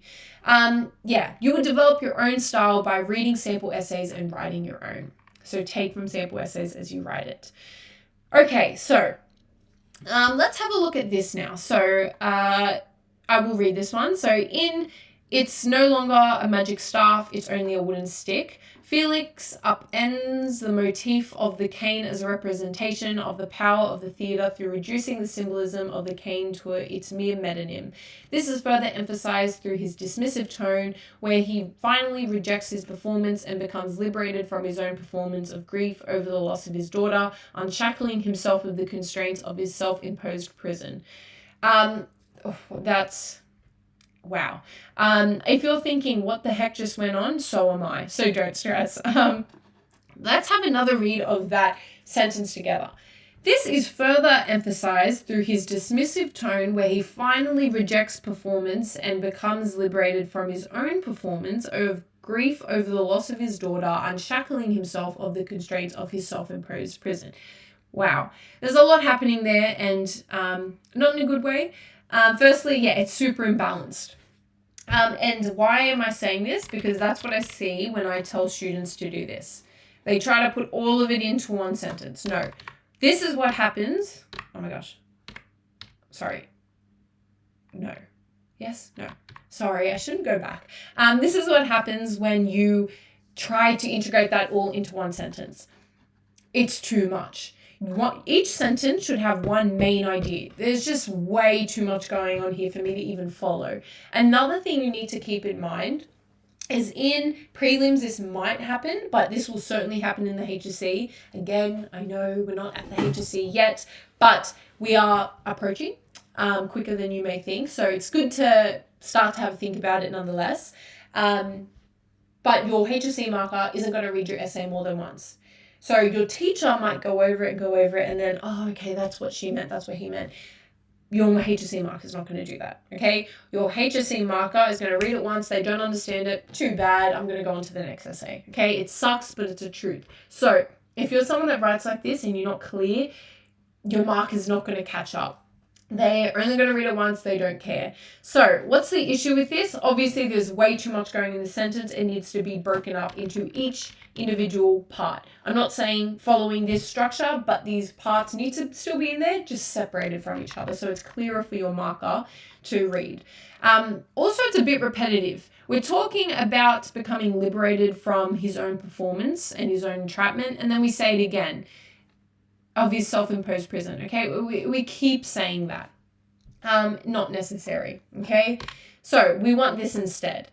Atwood ultimately reveals the act of performing to itself be constraining, as Felix emphatically rejects the audience in the final scene. It's no longer a magic staff, it's only a wooden stick.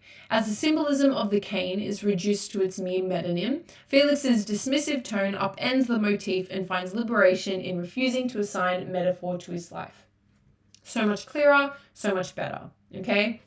A lot of the time, it actually helps to take on the role of the marker for you to kind of know what you need to do yourself. So activities like this actually really help you, because it's very hard to mark your own writing, believe it or not, which is why I kind of am hinting about giving it to your teacher and giving it to tutors and giving it to your siblings who maybe can help you, because as you can see, it's harder to mark your own writing. But you were able to mark this with me, right? So it's important to do activities like this to know what you shouldn't be doing. Okay, so do end your intro, analysis, or paragraphs logically and smoothly by summarizing your arguments. So intro should always end with a statement synthesizing your argument and audience effect. Your introduction's final sentence should be addressing the audience effect.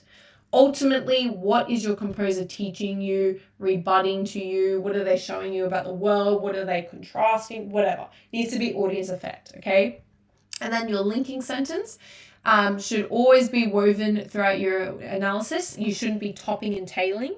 So what I mean by that is you shouldn't just be kind of throwing in your link to the question in the intro and in the final sentence. You need to be talking about the question all throughout.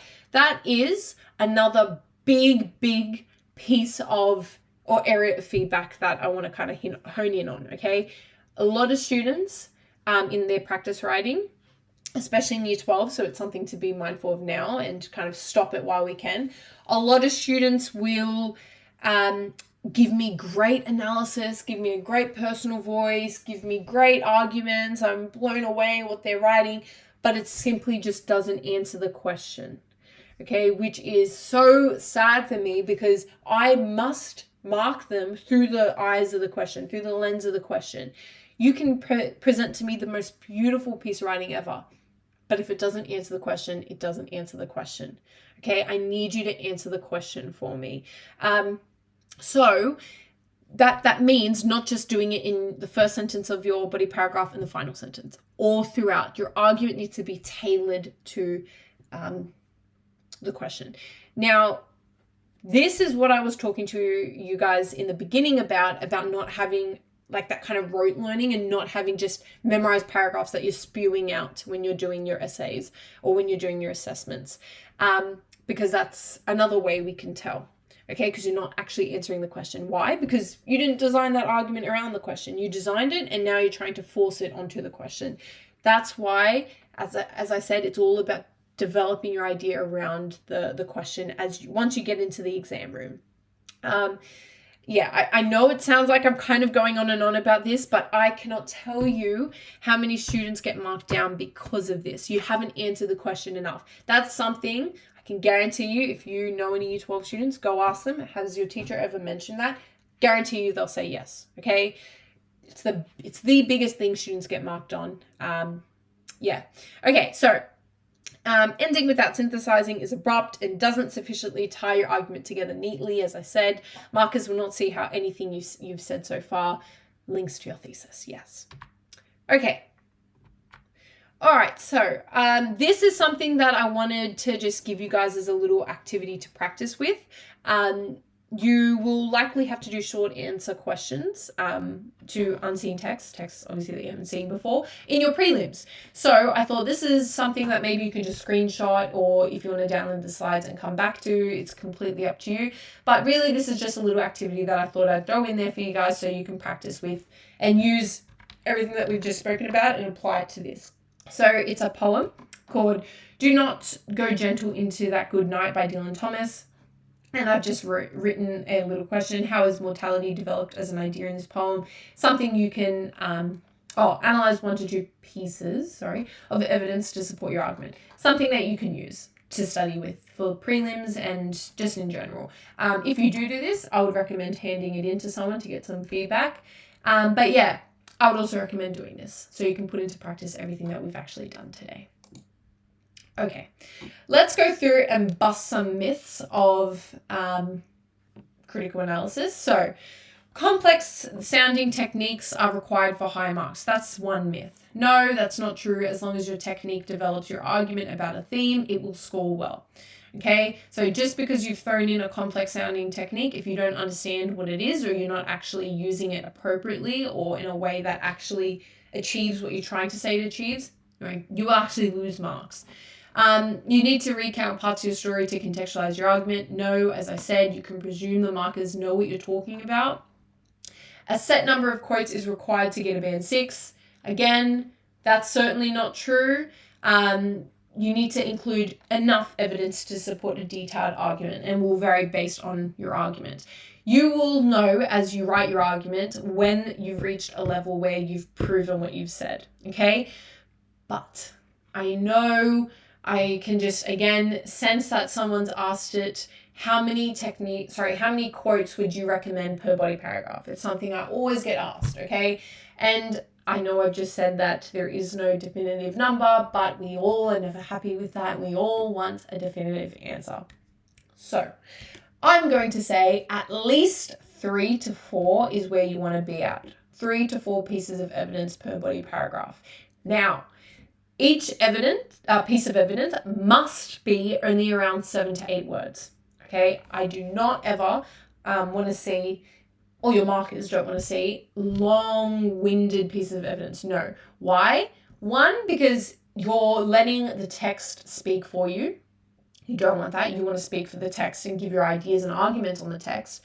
And 2, there's a possibility that you'll miss out on some techniques, that you won't cover some techniques that need to be covered.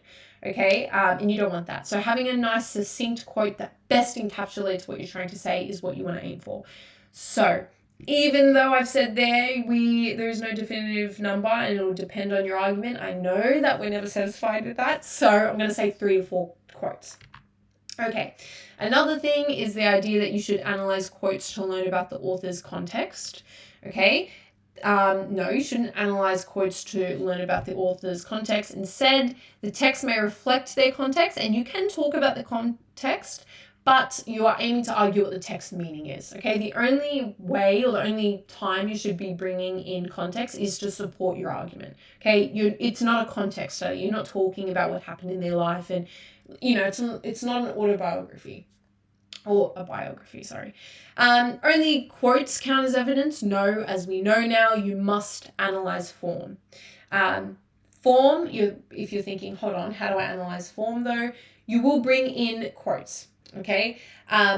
So if you're looking at setting, bring in an individual quote in regards to setting, and then pick out the micro techniques in that individual quote and talk about how those individual techniques contribute to setting and create a distinct setting, for example. Juxtaposition and contrast are the same technique. Nope, don't use juxtaposition just because it sounds fancier. Juxtaposition is more so when we have two things right next to each other.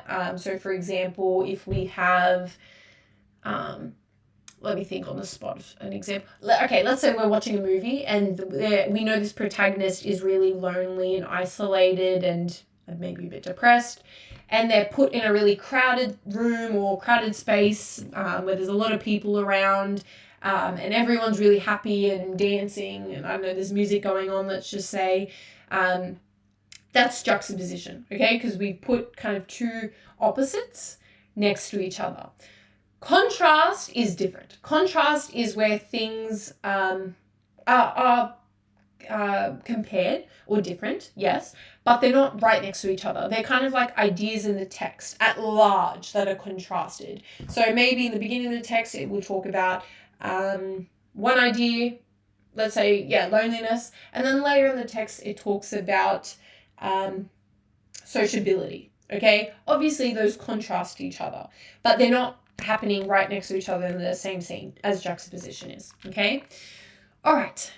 That is our critical analysis covered. Now, down below in the Slido, I'm sure you guys have been asking questions, but if you have any questions on critical analysis, if anything that I've said doesn't make sense, at all, please jot down below some questions, and I'll be answering them live as this is kind of playing. Okay, let's start content block 2, which is essay writing. So, you want to aim to structure your paragraphs thematically, okay? Each paragraph should be a unique way of proving your thesis. Now, some people like to do it through, like, the plot. Like, this is what happens in the beginning of the book. This is what happens next. This is what happens next. I am kind of not in favor of that. I'm very biased toward this. Aligning each body paragraph with a theme. Okay, if it's a character analysis, meaning the question's asking you about a specific character or specific characters, do a paragraph on each character, okay, and what they represent and what they convey and what ideas are being conveyed through them. But that's if it's specifically on a character analysis. Apart from that, I would answer it thematically and look at different themes, okay? Okay, so your argument should reflect your opinion of the text. I hope you guys can kind of see now how important personal voice is. How important having your own opinion of the text is, because it's coming up everywhere, isn't it? You should consider the ideas that interest you most in the text. You should consider purpose and context. Again, that's that idea about critical analysis, right? So everything's kind of combining, worlds are colliding. Okay, you want to think about your personal reaction to the text. Did you have an emotional reaction? Can you summarize it in a sentence? Okay, these are the things you want to talk about in your essay. So, these are kind of different samples of that, and what this is kind of like a nice activity. This will help you in your essay writing. This is something that you could literally kind of use in your essay when you do this. But this is a nice activity to do for after you study a text. Literally this. Write down what your text audience effect is on you, what the text taught you. So, Northanger Abbey by Jane Austen, for example, the practice of reading is portrayed throughout Northanger Abbey as a means of personal development and instruction, though not one without its flaws, okay? And list different audience effects, different things that the text can teach you. Why? Why would you want to do this? Well, because one, it helps strengthen your own ideas about the text, but also these can become theses. Yes, okay? These can become your thesis for an essay. If you're asked about the practice of reading, well, there you go. You have one straight away. You have a thesis ready to go, okay? So I've looked at Jane Eyre and The Handmaid's Tale. These are two different texts that a lot of people study in Year 11, so I thought those would probably be the most beneficial to look at. This is basically a sample essay structure that follows this theme. This structure. So most people do 3 body paragraphs. Some people do 4 body paragraphs. Completely up to you. So let's say you look at The Handmaid's Tale. Your first theme is on the relationship between state and individual bodies. The second theme is on complicity. The third theme is on the power of storytelling, and then your conclusion. For Jane Eyre, your first theme can be on conformity as a stifling self-discovery and growth. Theme 2 can be on the conflict between love and autonomy. And then theme 3 can be on the social classes. And then your conclusion. Okay? Sample essay structure. Now, the biggest thing another big thing, there's a lot of big things we've covered, but another big thing that you want to have in your essays is a through line. Okay?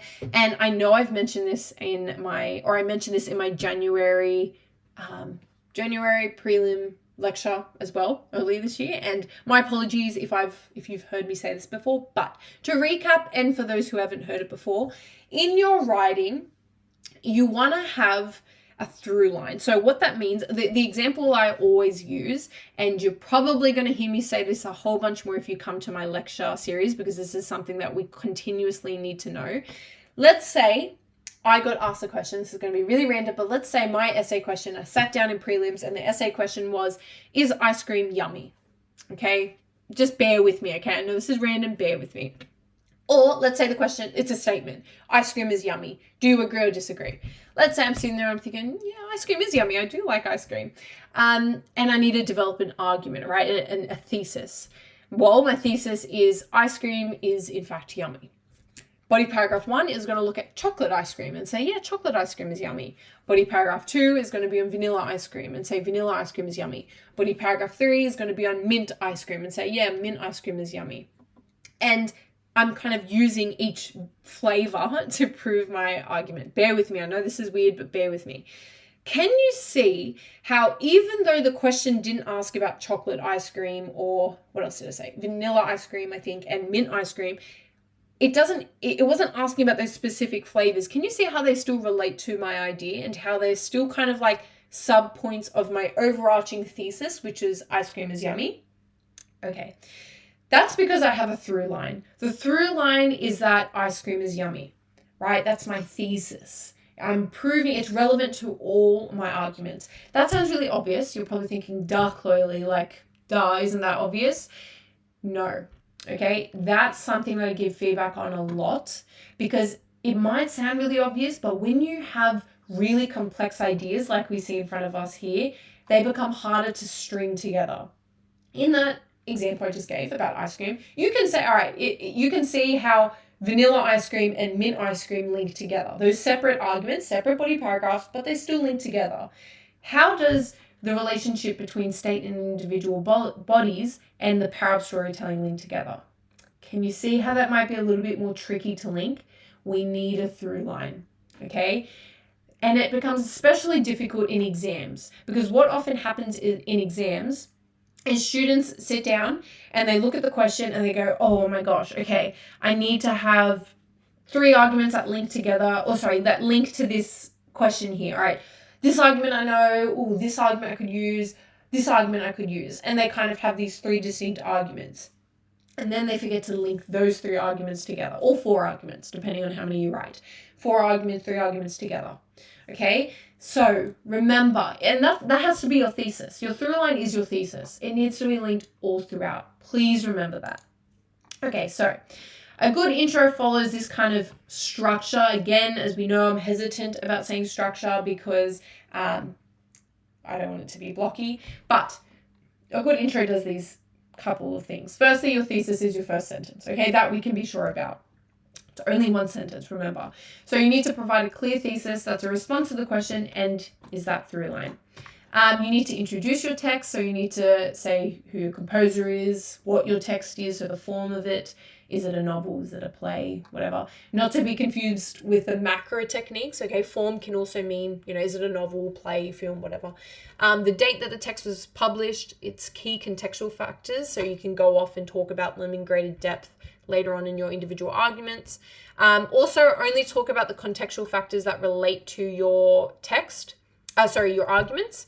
For example, if all my arguments had to do with femininity, but my text also spoke about World War II, but all my arguments are only talking about femininity, it wouldn't make sense to introduce that the text was, or speak about how the text emerged after World War II and was inspired by World War II, okay? Has nothing to do with my argument. Only talk about context where it's relevant to your argument. You also want to signpost your paragraphs, and you also want to provide a synthesis statement with audience impact. Okay, so this is a sample introduction that talks about, or that basically does all these things, okay? We're not going to read it, but let's have a look at the question and the general elements that it follows from here. So the connections between texts create an ongoing cultural conversation that gives insight into truth. In your response, discuss how your pair of prescribed texts, so this is for Module A for English Advanced students in Year 12, they look at two texts together and compare them. Discuss how your pair of prescribed texts engage in this conversation to shape audience's perspective. So we have the thesis, okay? Then we have the elaboration of the thesis. Then we're introducing the text and the context of the text. More context of, as I said, Sylvia Plath, and then the other text that you'll look at if you do Sylvia Plath is Ted Hughes, and more context. And then audience effect, okay? You can see audiences may observe the multiplicity. There we see audience effect, okay? Yes. All right, so your thesis is your response to the question and your personal thesis, aka that through line that I keep talking about. Okay, so your body paragraph. It should be based on themes. It should contain around 3 to 4 quotes. Again, I've put it there to satisfy everyone. The quotes can and should include form. Each quote should introduce a new idea about the topic sentence, and you must discuss context and purpose at the same time. So we're not going to go through this structure but you can it's generally everything we've kind of spoken about so far. Obviously, in one paragraph, you don't need to hit values, purpose, context, and reception, audience reception for every quote and form analyzed, but you should at least aim to do one for every piece of evidence, okay? Without those aspects, the text has no deeper meaning. Yeah, so I don't need you to tell me what the context is in every piece of evidence. Maybe introduce general context that relates to your argument, and then break down more specific parts of context for each quote as it relates to them. Okay, so you need a topic sentence that builds a pathway to discuss specific ideas or themes from your text. You need detailed textual evidence, including 3 to 4 quotes. Your analysis must answer these 3 questions, okay? What is the author doing? Why are they doing it? How does this change how the audience thinks and behaves? And each piece of evidence should expand on the points made by the previous quote. You should also talk about form and context, as we've said, and succinctly summarize author's purpose, okay? This is kind of covering stuff that we've already mentioned. And then for your conclusion, this is kind of what you want to follow. You want it to be short and sweet, okay? It should really only be around 4 sentences. You want to succinctly reiterate your thesis. That's kind of the main idea, and recap what each paragraph, how it proved your thesis, how each body paragraph proved your thesis. And you have to get one to get a band 6 in the HSC. Again, I know everyone's probably thinking, oh, but Chloe Lee, we're not in the HSC yet. But as I said, we're going to be there though. So we want to propel you guys into that. Okay, personal voice, as we said, these are everything that we want to have for a personal voice. Okay, so for a personal voice, as we know, we need to have an opinion. We're not going to go through all of this just for the interest of time, but we've also went into personal voice in great depth together anyway, so that's fine.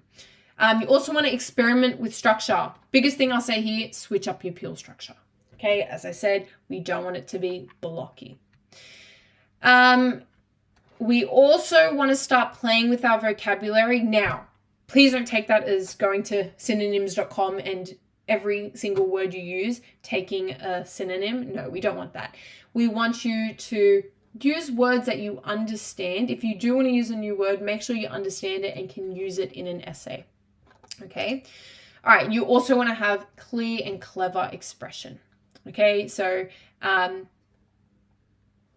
that kind of relates to this idea of having a more sophisticated vocabulary. All right, so let's breeze over multimodals. We might run a little bit over, but that's fine. I'll still be answering all your questions, by the way, so if you have any questions as we went along or anything in general that you want to ask, please pop it down below. But let's quickly go through multimodals because it is something that you guys will, as I said, do in year 11 at some stage, and definitely do in year 12 either in the common module or module A. I haven't ever had a student that's had to do it in module B, but at some point in year 12, you have to do a multimodal. Typically, it's a common module. Some students do it in module A. So what actually is a multimodal? Well, it basically is many modes. Okay, so different modes of presentation together. A speech and a video combined with images and animations and a podcast, many different modes. So all of these being different modes combined together. As an assessment. So the biggest area of feedback most students receive for multimodals is that it's not captivating enough.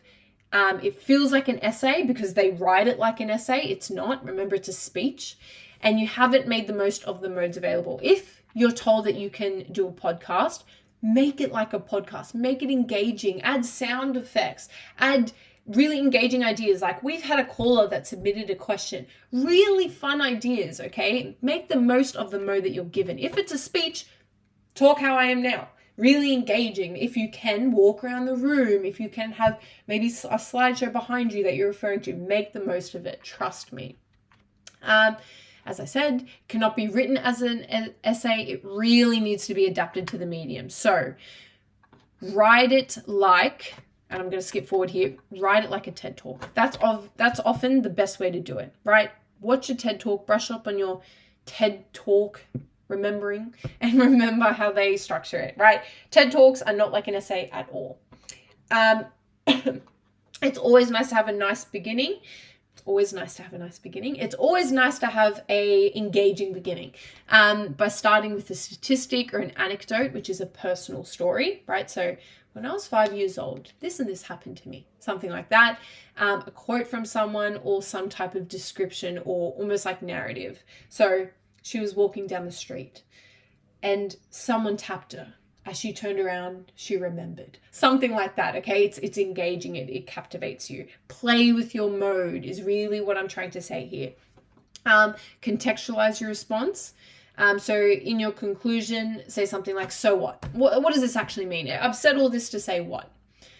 Use visuals to support your arguments, as I was saying. Your analysis must be sophisticated and comprehensive, and you must consider your audience and the task requirement. Okay, ditch the essay structure, as I've been saying, okay? It should be a more summarized, less structured response, but analysis still must be there. So you still must have all of these points that we were talking about before. As I said, think like a TED Talk, think of it more discursively. And what a discursive is not an essay, not a persuasive, not creative writing. It's like a TED Talk, right? You bounce from idea to idea. Maybe it's this, but what about this? Could it also be this? That kind of thing. And so because of that, you don't set out with an answer and try to prove the answer to your reader like you do in an essay or a persuasive text, but you start with the question. And you and your audience kind of figure out the answer together. These are the best formatted multimodals. These are the multimodals that I've given the greatest, as in like the best feedback to. I haven't kind of been really sad with my feedback because they've been the best formatted responses. Okay. Also, another thing when you create your multimodals, make use of all resources that you have available. So Powtoon and Visme, I've never actually used Visme, but I hear it's really good for creating like animations of what you're talking about. Make the most of them, okay, if you can make a video. This is me from a uni assignment I had.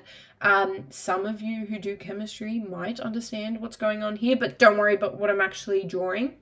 Nonetheless, what I'm trying to show you is how I make the most out of my modes available to me. So I basically, for this assessment, had to make a video, and I chose to literally draw on the whiteboard what I was explaining because I thought it would be the most captivating way for my markers.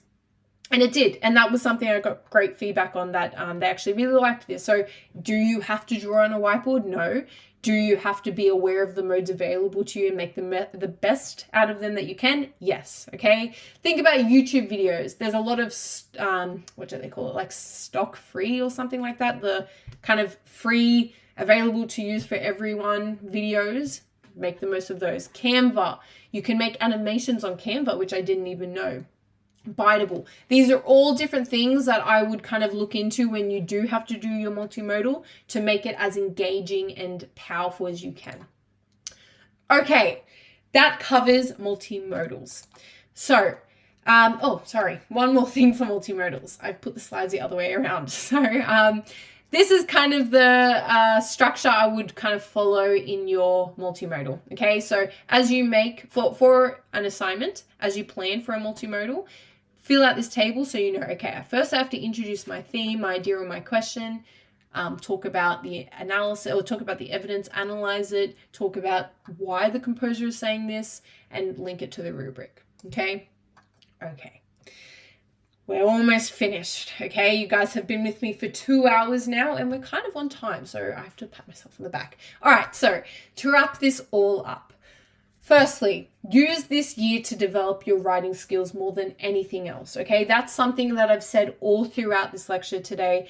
Use this year wisely, okay? I'm not saying throw it out the window and do your own thing, and no.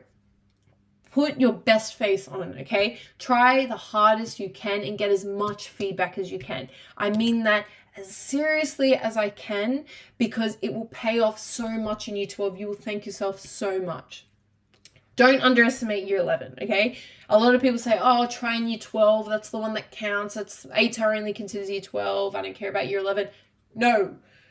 Early entry. They'll look at your year 11 results, okay? So take this seriously. Have continual check-ins with your teacher or your tutor, or really your sibling if you can get feedback from them, or your friends, to monitor your growth. This part here isn't possible without this. So you must have check-ins, okay? You won't know if you're actually developing your writing or your English skills if you're not getting feedback, if you're not doing these check-ins, okay? So really make sure you're getting that feedback.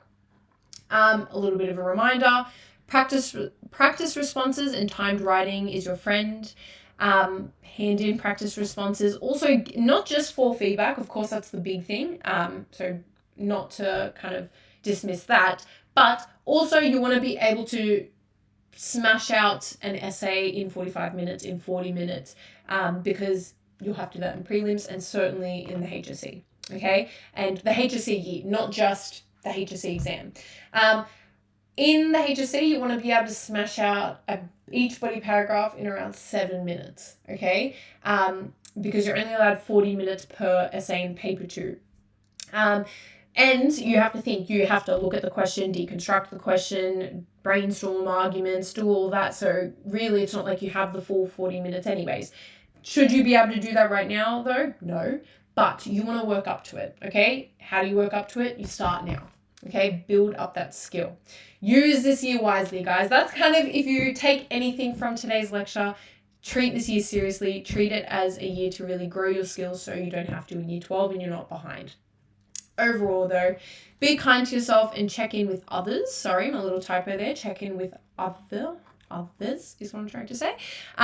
Check in with each other. No, that is not a typo, sorry. I've now realized what that says. Hey, it's been 2 hours, okay? Cut me some slack. Check in with each other, be kind to one another, check in with your friends. Year 11 is brutal, I know, because I went through it, and year 12 is brutal as well. But hey, if you're here today, it means you're on the right track, and you obviously are looking forward to some improvement. But nonetheless,